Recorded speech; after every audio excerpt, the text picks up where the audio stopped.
tardes, queridos maestrantes de la Universidad Andina Simón Bolívar, de la Maestría de Gestión Cultural. Dentro de este módulo del curso de Patrimonio Cultural, queremos en esta primera videoconferencia hacer un resumen de todas las lecturas que están ya constando en la guía didáctica que se les ha entregado a todos ustedes. Entonces, queremos insistir en el tema que es el patrimonio como construcción social. Creo que es fundamental para todos ustedes una comprensión desde la teoría, desde la academia, sobre todos estos aspectos que envuelven lo que significa el patrimonio cultural. Algo de esto ya habíamos hablado en el foro que mantuvimos el miércoles pasado y espero que de las lecturas que se han recomendado para todos ustedes, pues tengan muchísimas preguntas al respecto.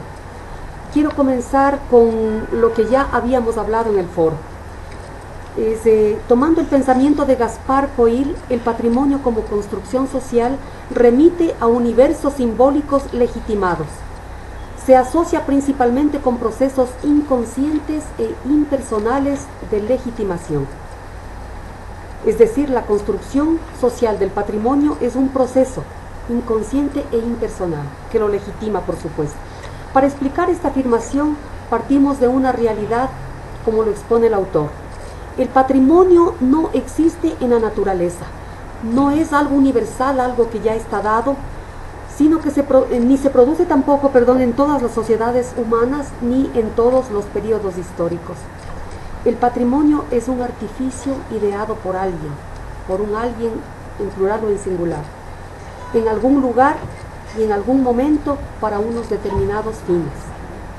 El patrimonio es históricamente cambiante de acuerdo con nuevos criterios o intereses que determinen nuevos fines en nuevas circunstancias. La invención del patrimonio remite fundamentalmente a la idea de procesos personales y conscientes de manipulación, según nos dicen Hofmann y Ranger.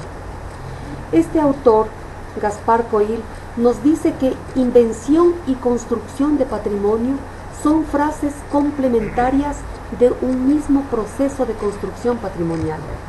La invención, para arraigarse y perpetuarse, necesitará convertirse en construcción social, es decir, alcanzar un mínimo nivel de consenso.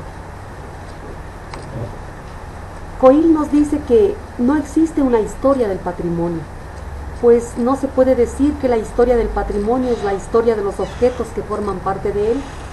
Tampoco debe entenderse como la historia del coleccionismo de los objetos, ni se trata tampoco de la historia de los museos.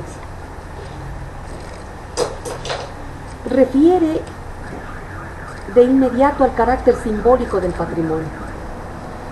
Lo que define, nos dice este autor, al patrimonio cultural no son ni la invención, ni la construcción, ni su genealogía, sino fundamentalmente su carácter simbólico. El factor verdaderamente predeterminante es su capacidad de representar simbólicamente una identidad.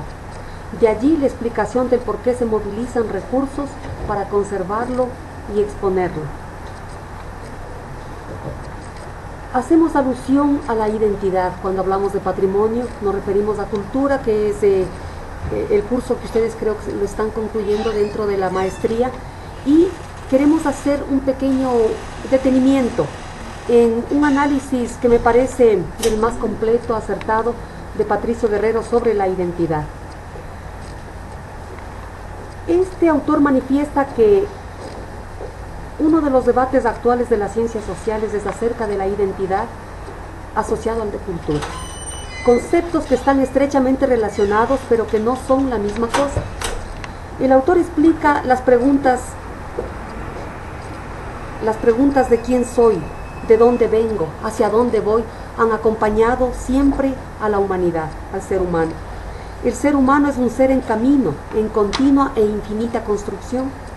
Todo ser humano, como todo pueblo, ha buscado siempre construirse una visión, una representación del sí mismo y de los otros, que le permitan autoafirmarse. No existe un individuo ni grupo social que carezca de identidad. puesto que sin ella simplemente no es posible la existencia de la vida social. Patricio Guerrero realiza un breve repaso por distintos enfoques sobre la identidad, que lo vamos a exponer brevemente.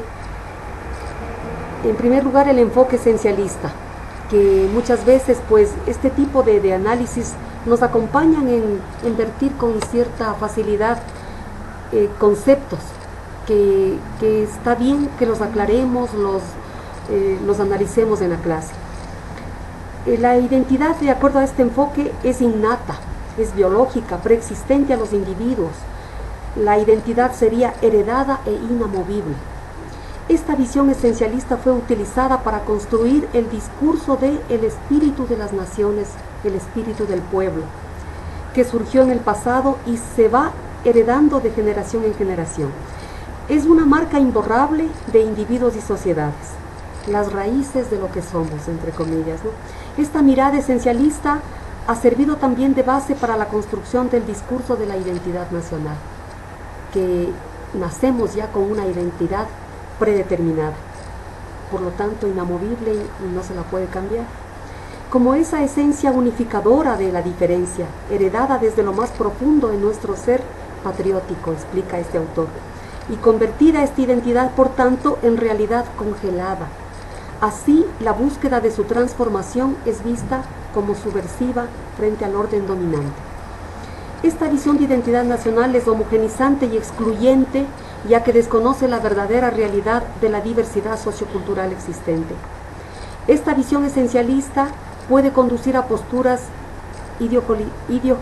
ideologizada de discriminación, de estigmatización y racismo, dando a la identidad una predeterminación biológica. Se escuchan frases como indio naciste, indio te has de morir, u otra entre comillas, por supuesto, los colombianos son narcotraficantes, o frases como los árabes son terroristas, los latinos son delincuentes, los negros son vagos, etcétera, etcétera. Es decir, que este enfoque esencialista ha dado lugar a estereotipos que tienen el afán perverso de conducir de la dimensión, de conducir a la subestimación de la identidad o de la humanidad del otro, ¿no? Es decir, fácilmente juzgamos los indios son vagos, los indios son sucios, los cubanos son delincuentes, cualquier cosa así, ¿no? Pero es en base a este enfoque esencialista de la identidad del otro que se puede dar lugar a estos calificativos perversos. Otro enfoque de los que nos habla este autor es el enfoque culturalista, que parte del concepto de que la cultura es aprendida. ¿Han oído ustedes de este concepto que dice que la cultura es todo lo que se aprende en la vida? Se acabó. Entonces este es un concepto mecanicista, ¿no? Explica el autor que este concepto hace ver que tenemos una herencia social, que la cultura es una herencia que la vamos aprendiendo de nuestros padres y que igual nos determina las conductas, que desde muy temprano y mediante los procesos de socialización vamos a aprender las normas y principios que regulan la conducta y moldean nuestra identidad. La cultura y la identidad se constituyen construcciones dialécticas, nos dice, porque este enfoque también cambiaría simplemente el reduccionismo biológico del que habla el enfoque esencialista a un esencialismo culturalista, ¿no? O sea, ya nacemos con una determinada predisposición a un determinado tipo de cultura porque vamos a aprender desde niños y eso es lo que nos determina la identidad. Entonces nos dice este autor que la cultura y la identidad constituyen construcciones dialécticas cambiantes en continua transformación, generadas por factores ineludibles como la globalización, la influencia de los medios, la migración, entre otros, que nos acercan a múltiples culturas con cuya interrelación encontramos semejanzas y diferencias. Vamos a otro enfoque sobre la identidad, en tercer lugar, que es el enfoque primordialista. Afirma Patricio Guerrero que nuestra primera y más importante pertenencia, de acuerdo con este enfoque, es con el grupo étnico del que venimos, ya que allí se construyen los vínculos más fundamentales. parentesco, genealogía, filiación y lealtades que determinan que sea en la etnia en donde se comparte un conjunto de emociones, de solidaridades, de reciprocidades que generan redes de lealtades y vínculos que son también inamovibles. Este enfoque participa también de la visión esencialista, indudablemente, porque no puede ser que solo la pertenencia a un grupo étnico nos marque como identidades fijas. El enfoque objetivista, lo vamos a leer brevemente. Este enfoque sostiene que existen rasgos objetivos, manifiestos, perceptibles, observables, que son los que determinan la identidad cultural de un pueblo. Estos están en su origen, en su pasado histórico, su lengua, su vestimenta, su religión, su pertenencia a un territorio compartido, sus fiestas, su música, su danza. Este enfoque, nos dice Guerrero, resulta también reduccionista, porque se sustenta en una concepción fragmentada de la cultura. La ve solo en los aspectos manifiestos más evidentes. ¿No es cierto? Uno dice, mira cómo está vestido, es indígena. ¿No? Esa es su identidad. ¿No? Y es más, este es de Cotopaxi, este es de Bolivia, en fin.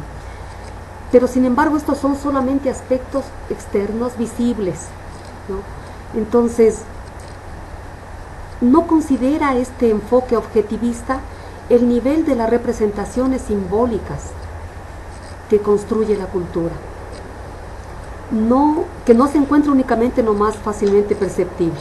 Entonces, de aquí que esta postura no permite que apreciemos la identidad en toda su complejidad. De aquí pues se correría el riesgo de plantear una mirada exotizante, folclórica de la misma. De aquí surge, de esta mirada objetivista. Es decir, que juzgamos al otro, si se quiere, estamos haciéndolo así, por los rasgos externos que presenta. Pero este enfoque objetivista no está tomando en cuenta la cuestión de los símbolos, la simbología y las subjetividades que también entienden la identidad. El enfoque subjetivista ahora, ¿no?, considera que la identidad tiene que ser vista como un sentimiento de pertenencia a comunidades imaginadas que están determinadas por las representaciones que sus miembros hacen sobre estas. Guerrero declara que esta visión podría llevarnos a un determinismo extremo al posibilitar a cada individuo hacer sus propias identificaciones. Es decir, la identidad tampoco es simplemente un sentimiento de pertenencia, que corresponde hacerla a cada individuo y nada más. Una identidad, para poder ser tal, requiere necesariamente de cierto nivel de estabilidad y permanencia que le permita ser reconocida como tal. Necesita ser relativamente duradera, pues dicha percepción requiere de continuidad en el tiempo. La identidad se fragmentará, se diluirá y no podremos hacer nuestras acciones del pasado, que es otro de los elementos importantes de la construcción de las identidades. Este es el último enfoque, que creo que es el más completo, que por eso lo resalto. Es el enfoque constructivista y relacional. De acuerdo con este mismo autor, Patricio Guerrero, nos dice que este enfoque ve a las identidades no como esencias inmutables y ahistóricas, sino como construcciones sociales y construcciones dialécticas, pues las identidades cambian, se transforman constantemente, están cargadas de historicidad. La identidad como construcción social constituye un sistema de relaciones y representaciones resultante de las interacciones, negociaciones e intercambios materiales y simbólicos conscientes de sujetos social e históricamente situados. La identidad forma parte de una teoría de las representaciones sociales que dan sentido al proceso de construcción simbólica del mundo social. Todo proceso de construcción de la identidad se inicia con la autorreflexión que realiza el individuo sobre sí mismo. Esto es lo que llamamos como la mismidad. Es decir, todo proceso de construcción identitaria comienza por uno mismo. ¿Quién soy? ¿No es cierto? ¿Cómo me asumo? Creo que en el censo de población nos hicieron preguntas así, nos estaban haciendo sobre la identidad. ¿Cómo usted se asume? ¿Como blanco, mestizo, indígena, afrodescendiente, en fin? ¿No es cierto que nos preguntaron? Que De paso, nos pareció una pregunta muy fuera de tono y del avance de las ciencias sociales, porque estamos conservando así esta estructura de castas en las que nos fijó y nos clasificó la colonia, ¿no? O sea, ¿qué es tu indio, cholo? ¿Qué eres? ¿No? Mestizo, negro, afro, mulato, en fin. Me parece que debemos los estados y bueno, la gente que estamos en la gestión cultural reflexionar sobre este tema. Entonces, hablando sobre esto de la mismidad, de este inicio de la construcción de identidad que comienza por uno mismo, el preguntarnos quién soy o cómo me asumo, la clave para esta afirmación es el sentido de adscripción o pertenencia, la conciencia, la interiorización y el orgullo que nos hace sentirnos partes ya de un colectivo. ¿No es cierto que hay un sentimiento de pertenencia? Parte de ahí. Tiene que ser pertenencia a un grupo, a un colectivo, a una sociedad que comparte una misma raíz histórica, un mismo universo simbólico, una particular visión sobre la vida, una cultura por la que ha podido llegar a ser lo que se ha construido como pueblo. Pero no solamente el sentido de adscripción o pertenencia o la mismidad es lo que debe tomarse en cuenta en la construcción de la identidad, sino también la relación dialéctica que implica la alteridad, es decir, ese encuentro dialogal con el otro. Si yo me siento diferente o reflexiono sobre mi identidad, es en base al otro, que es la alteridad, es decir, soy diferente al que estoy viendo. Es en este encuentro donde definimos lo que nos es propio y lo que nos hace diferentes, claro. En el encuentro dialogal con el otro es cuando nos sentimos diferentes o similares al otro, ¿verdad? Es donde construimos las identidades. Estas se definen a partir de una agrupación de individuos que se autodenominan y definen frente a los otros como grupos diferentes, ya colectivamente hablando. Puede ser un grupo de individuos que se autodenominan y definen frente a los otros grupos como diferentes. Es decir, hay un proceso de la mismidad, tanto a nivel individual como también colectivo. En esta interrelación dialéctica es donde creamos las fronteras simbólicas, que son las que delimitan territorios de pertenencias y diferencias, territorios donde los individuos ejercen, entre comillas, su soberanía cultural, nos dice Patricio Guerrero.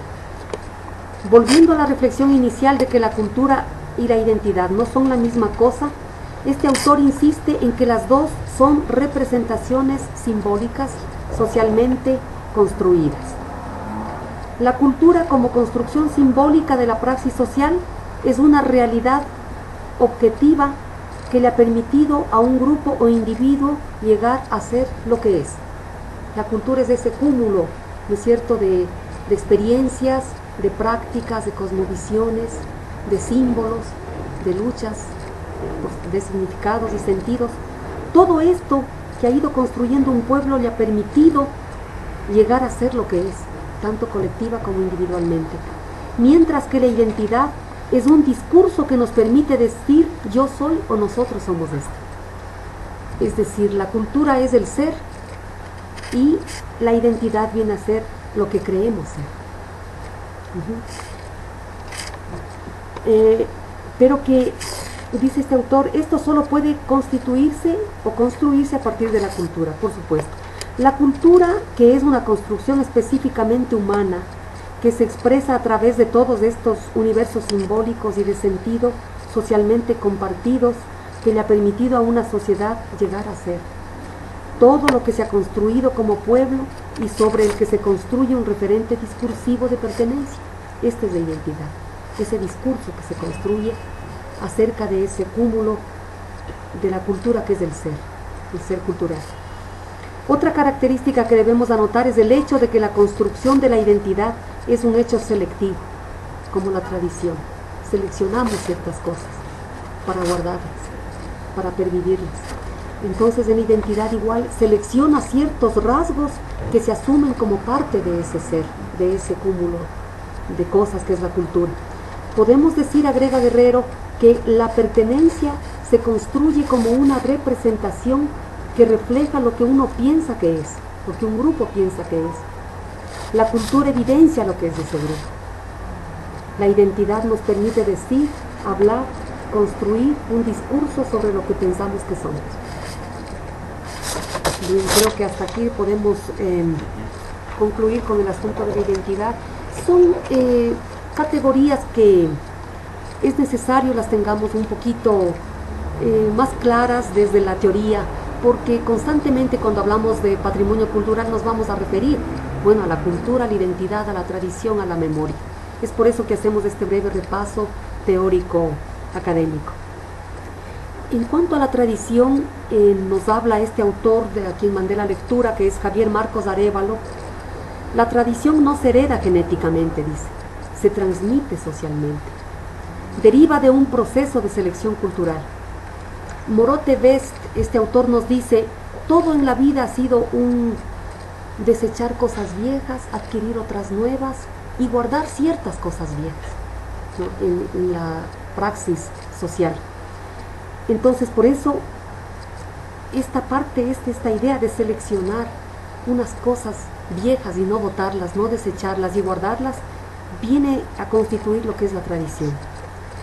La parte de la cultura seleccionada en el tiempo es de esa tradición. El pasado decantado es continuamente reincorporado al presente. Desde tal punto de vista, la tradición implica cierta selección de la realidad social. Y aunque la tradición es un hecho de permanencia de una parte del pasado en el presente, es persistente en lo nuevo, el cambio. No todo el pasado que sobrevive en el presente es o se convierte mecánicamente en tradición, por eso hablamos de la selección. Invirtiendo los planteamientos, dice este autor, convencionales, se considera la tradición como una construcción social que se elabora desde el presente sobre el pasado. No es el pasado el que produce el presente, sino al inverso. Es el presente quien configura el pasado. El presente es el legado cultural en marcha, con significado social que carga a la tradición de sentido. La tradición, de tal modo, más que un padre o madre, es hija del presente. Es increíble.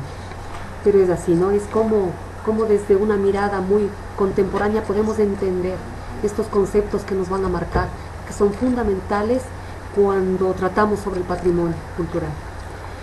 La tradición, para seguir siendo tal, implica unas tasas de transformación en términos de adaptación sociocultural para su reproducción y mantenimiento. La tradición y el cambio no son categorías antagónicas, no son antónimos, se remiten a un sistema dialéctico de oposiciones binarias complementarias, la tradición y el cambio. La tradición, sujeta a ciertas modificaciones, tiene su origen en la relación dialéctica entre el pasado y el presente, entre la continuidad y el cambio. El soporte del cambio suele ser la tradición, y parte de ella se encuentra incorporada a los resultados del proceso de cambio. Es increíble cómo esos dos conceptos, cambio y tradición, son complementarios y están siempre el uno y el otro, se corresponden. Tradición e innovación son categorías que están unidas mecánicamente. Continuar sin renovar es solo repetir, mientras que innovar sin el soporte del pasado, de la experiencia vivencial, puede equivaler a hacer castillos en arena. Cualquier cambio se produce sobre un fondo de continuidad y cualquier permanencia incorpora variaciones. La tradición no consiste en la reproducción o calco prístino del supuesto patrón original, ¿no? Sino que se reactualiza y transforma continuamente. Integra el pasado y el presente en el futuro, en vez de sustituirlo, nos dice Gerald Leclerc. Es decir, la tradición es un proceso inacabado de creación, producción, reproducción, continuidad, discontinuidad. Es un sistema en constante renovación. Creo que hasta aquí podemos avanzar en cuanto a la tradición y quisiéramos retomar el análisis que hace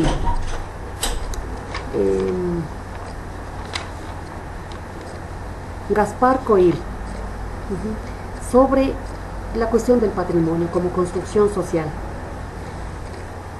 En cuanto a la genealogía del patrimonio, nos habla que la esencia de la origen de la idea de patrimonio cultural nace con el romanticismo.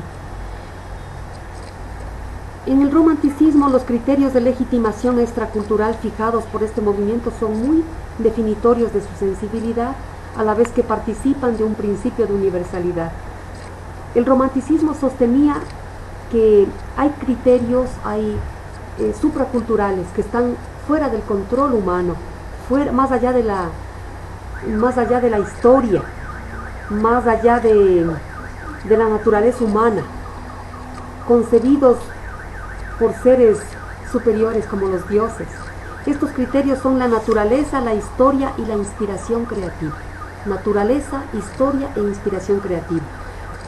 Todos los actos humanos que están comprendidos de esta suerte de piscina, demarcados por la naturaleza, la historia y la inspiración creativa, forman una suerte de piscina, ¿no? De aquí salen un montón de elementos, todo lo que se podría considerar posteriormente como patrimonio cultural. Formalmente, el romanticismo representa una reacción de sinrazón y desmesura frente a la razón y a los cánones ilustrados, el individuo contra el Estado, del liberalismo contra el despotismo ilustrado.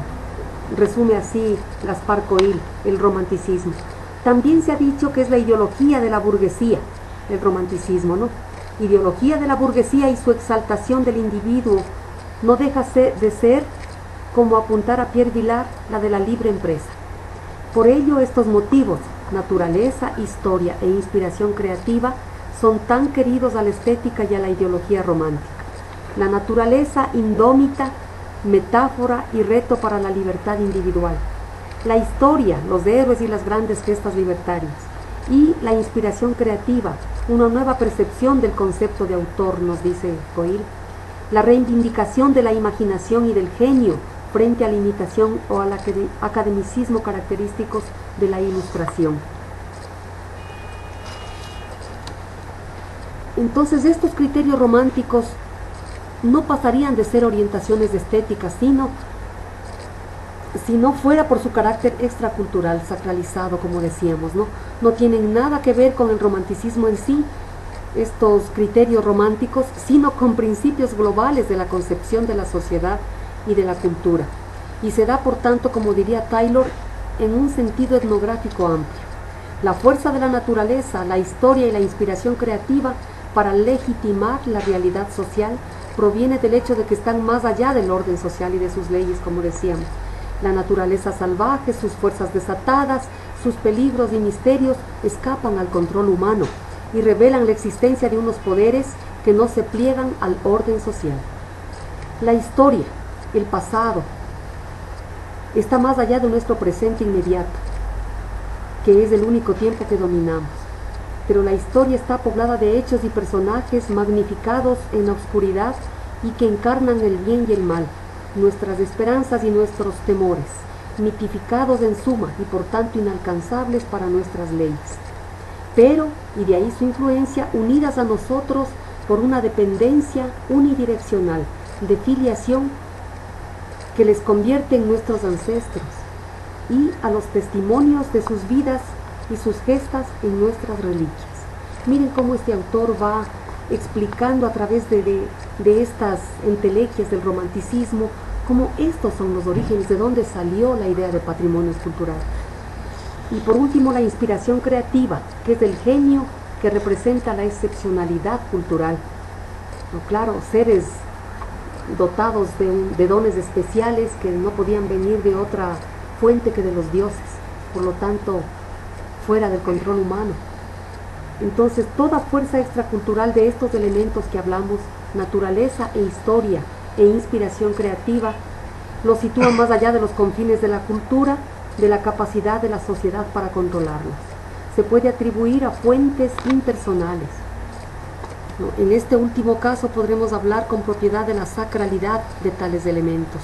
Entonces, estos tres elementos para el romanticismo, y de acuerdo con el análisis de este autor, Gaspar Coil, forman una suerte de piscina. Todos los actos humanos, los elementos culturales que estén dentro de este límite, de este borde, entran en una piscina virtual, podríamos llamarla, que es de donde van a salir los patrimonios culturales. Quiero detenerme un poquito aquí.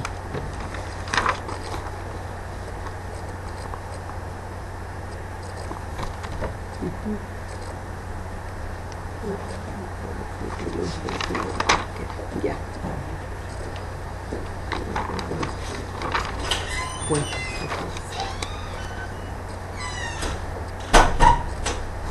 Nos decía este autor, ¿qué significa activar un repertorio patrimonial? Esto significa escoger determinados referentes de esta suerte de piscina virtual y de exponerlos de una u otra forma. Evidentemente, nos dice, esto equivale a articular un discurso que quedará avalado por la sacralidad de estos referentes que hablábamos, ¿no? Este discurso dependerá de los referentes escogidos, de los significados de estos referentes que se destaquen, de la importancia relativa que se les otorgue, de su interrelación, es decir, del orden del conjunto que integren y del contexto de un proceso no exento a veces de burdas pretensiones de reducción y de símbolos a signos. De todo ello, deduce este autor, se puede concluir que ninguna activación patrimonial de ningún tipo es neutral o inocente, sean conscientes o no de esto los correspondientes gestores del patrimonio. Es decir, se está preguntando, ¿quién activa los patrimonios? ¿Quién decide qué es patrimonio? ¿No es cierto? Y dice, será, como dice el discurso, que la sociedad, el pueblo, es el que decide qué es patrimonio y qué no es. Entonces dice el autor Gaspar Coil, esto es otra falacia. Es una falacia corriente y peligrosa. En este, como en otros campos, viene otra falacia que es la del sujeto colectivo, ¿no? La sociedad se representa a sí misma, la sociedad se contempla en el espejo, la sociedad se piensa a sí misma. Todas estas frases son falacias. En el ámbito del patrimonio se habla de selección del patrimonio, ¿cierto que decíamos así? El patrimonio es una selección que hace la sociedad.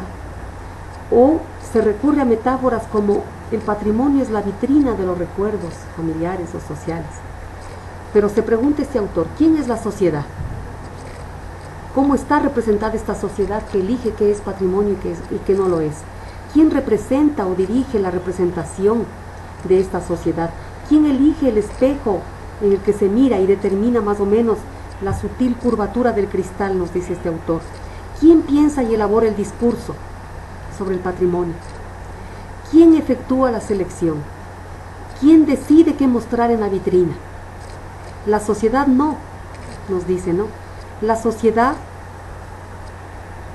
puede adherirse, puede otorgar, oponerse, denegar, puede consensuar una representación, una imagen, un discurso, y siempre en grado y forma variable según los individuos. Pero esta representación, esta imagen, este discurso han sido elaborados por un alguien concreto, con nombres y apellidos, y al servicio más o menos consciente de ideas, valores e intereses concretos, tan legítimos o tan espurios como se quiera, pero reales. No querer reconocerlo, recurrir, aunque sea por dejadez, a la imagen del sujeto colectivo, entre comillas, es ocultar la realidad. Entonces este autor dice, ¿quién decide, quién escoge, quién selecciona lo que es patrimonio y no lo es? Tiene nombre y apellido. Y efectivamente, el primer sujeto, podríamos llamarlo, que interviene en esta selección de patrimonio cultural es el poder político. Muy poco un colectivo, ¿no?, que se impone, guarda sus patrimonios, pero que sea reconocido oficialmente tarda mucho, tarda muchísimo. Entonces, el poder político ha sido, es y presumiblemente será el principal agente de activación patrimonial. El principal constructor de museos, ¿no es cierto?, de parques naturales y arqueológicos, de catálogos, de monumentos, de identidades. Es el Estado, las autonomías, los municipios, sus respectivos gobiernos, no actúan en este sentido de forma diferente, sino con mayor o menor intensidad según los medios, pero también según las urgencias identitarias. A este punto es el que queríamos llegar para que tengamos muy claro de cuando estamos trabajando con la cuestión del patrimonio cultural. Tenemos que saber que hay un ente bien fuerte que es quien decide qué es patrimonio. No es la sociedad, no es el colectivo, es el poder político en primer lugar.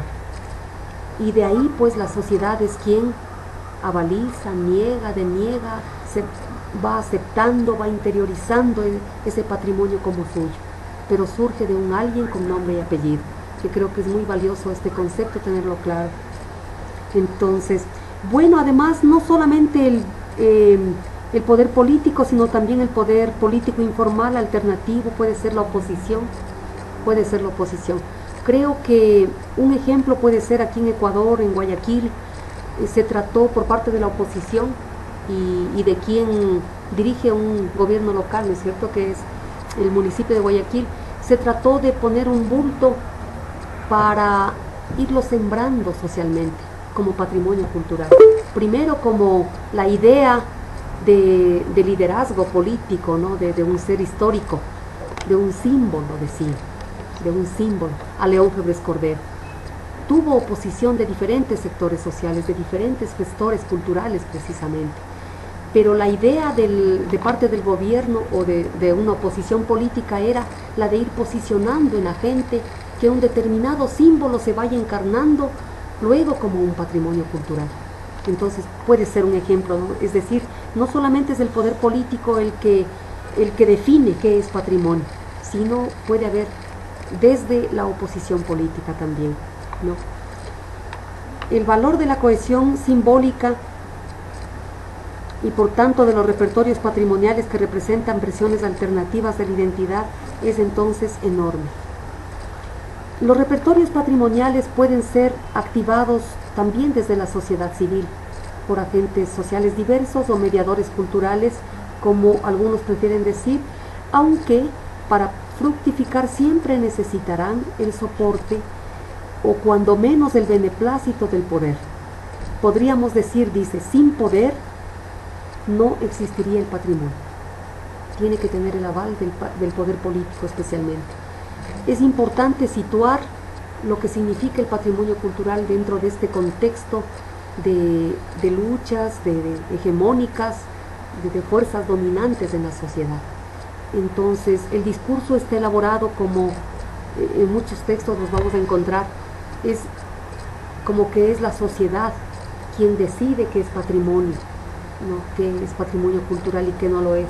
Pero en realidad, dice este autor, existen los espacios del poder político donde personas con nombres y apellidos son quienes deciden. Y después viene un proceso de aceptación, que sería con el tiempo ya legitimando esa proposición, si se quiere, desde el poder político, ¿no? Sobre todo esto influyó cuando se iban formando las naciones, los estados, ¿no? Se fueron ahí sí que inventando, creando símbolos, símbolos de pertenencia que nos cobijen a todas las ecuatorianas y ecuatorianos, por ejemplo, en un país, ¿no?, a toda la gente, para que surja un sentido de pertenencia. Entonces tenemos los símbolos patrios en todos los estados y que han tomado cientos de años para que vayan asimilándose, aceptándose, respetándose como símbolos de todos, ¿no? Ahora se habla como ejemplo, ¿qué tal el asunto del fútbol, ¿no? Entonces decía cómo vamos construyendo las identidades y de pronto en ciertos países ya son puestos como patrimonios, el asunto de un equipo, de un jugador de fútbol, etcétera, ¿no? Tenemos la construcción de identidades locales como cuando estamos a favor de un equipo local, pero dejamos de tener esa identidad local cuando estamos frente a un partido de fútbol donde un equipo más grande tiene que representa una región y tiene que jugar con el de otra. Aquí tenemos regiones bien marcadas en Ecuador, como la sierra y la costa, y equipos muy tradicionales, ¿no? Entonces podemos ser hinchas de un equipo local, muy local, pero cuando se trata de, de, de, de alentar al equipo versus la región de la sierra versus la costa, estamos a favor del más grande equipo de la región sierra. Pero cuando se trata de que el país juega con otro país, no importa si apoyamos y nos identificamos con un equipo de otra región, que no estábamos al principio identificados. E igualmente regional, ¿no? Cuando se trata de, por ejemplo, en los partidos mundiales, puede ser que, por decir algo, Argentina, Brasil, qué sé yo, están de finalistas para jugar con Europa. Entonces todos somos de una identidad regional. Creo que es un ejemplo muy certero para explicar de cómo vamos construyendo identidades locales nos vamos identificando hacia comunidades más grandes. Y una de ellas también es un ejemplo, la adhesión como identidad a una mancomunidad cultural más grande e imaginada que es la nación, que es las naciones, o también una creencia religiosa puede ser, que también es una mancomunidad imaginada mucho más grande. Entonces yo creo que hasta aquí hemos hecho un resumen muy pequeño de las lecturas que se han enviado a todos los maestrantes.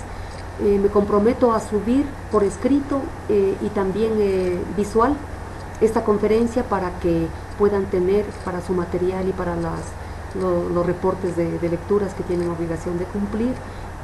Igualmente estoy abierta a todas las preguntas a partir de mañana, ya que estaré muy ocupada, pero les prometo subir hasta en horas de la mañana ya la conferencia, tanto escrita como visual.